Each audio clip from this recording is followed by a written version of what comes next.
तर सरकारला पुनर्विचार करायला लावणारा हा मोर्चा असेल अशी प्रतिक्रिया विजय वडेट्टीवारांनी एबीपी माझाशी बोलताना दिली आहे। तर ओबीसींचा कार्यकर्ता म्हणून आपण पुढे आलोय असंही वडेट्टीवार म्हणाले। हा माझा विषय नाही, हा माझ्या 374 जातीच्या समूहाचा विषय आहे। त्यांच्यावर आज जे काही आघात आलेला या 2 सप्टेंबरच्या JR नंतर यापूर्वी सुद्धा काही निर्णय झालेत, त्यामुळे फार अस्वस्थता आणि आक्रोश आहे आणि या JR नंतर तर होत्याचं नव्हतं होणार आहे, काही शिल्लक राहणार नाही। ही परिस्थिती महाराष्ट्रात निर्माण झालेली आहे।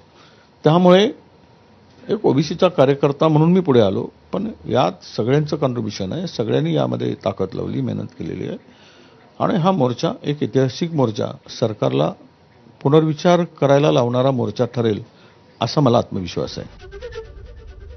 मोर्चाला सुरुवात होणार आहे। सर्वांची वाट ही या मोर्चाचे नेतृत्व करणारे विजय वडेट्टीवार यांच्याकडे आहे।